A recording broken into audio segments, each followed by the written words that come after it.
On Wednesday, all eyes will be on the Consumer Price Index, that is CPI, report for July, which could significantly influence the Federal Reserve's future actions.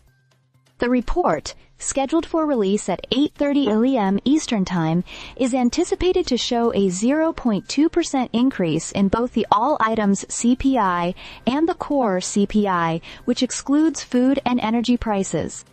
Recent economic data has fueled optimism about inflation trends. According to economists surveyed by Dow Jones, this upcoming CPI release will be crucial in determining whether the earlier inflation spikes were merely an anomaly or a sign of persistent price pressures. A positive reading could allow the Fed to shift its focus from inflation to other pressing economic issues, like the slowing labor market. Jim Baird, Chief Investment Officer at Plante Moran Financial Advisors, remarked that inflationary pressures have notably eased.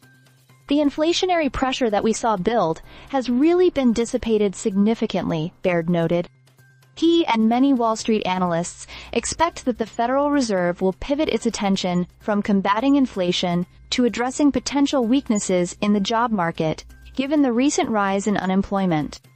Tuesday's Producer Price Index, that is PPI, report, which tracks wholesale inflation, also supports this outlook. The PPI showed a modest 0.2% increase for July and a 2.2% rise from the previous year, aligning closely with the Fed's 2% inflation target. This data further suggests that the Fed might consider rate cuts in its September meeting to stimulate the economy amid signs of weakening inflation and a softening labor market.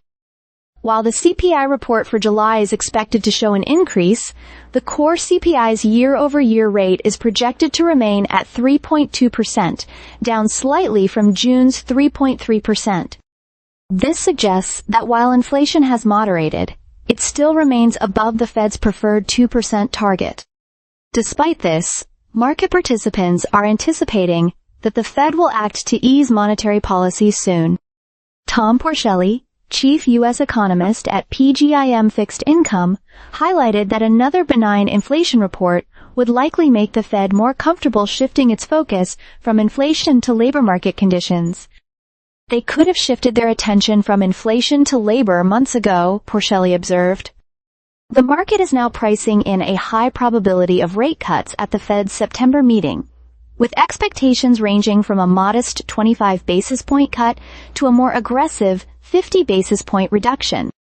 In summary, the July CPI report is poised to play a critical role in shaping Federal Reserve policy. With inflationary pressures seeming to ease and the labor market showing signs of strain, the Fed may soon transition from its current tight monetary stance to a more accommodative approach. This shift could have broad implications for the economy, influencing everything from interest rates to overall market sentiment. Investors and economists alike will be closely watching for any signals of how the Fed plans to navigate these evolving economic conditions. Stay subscribed for more videos.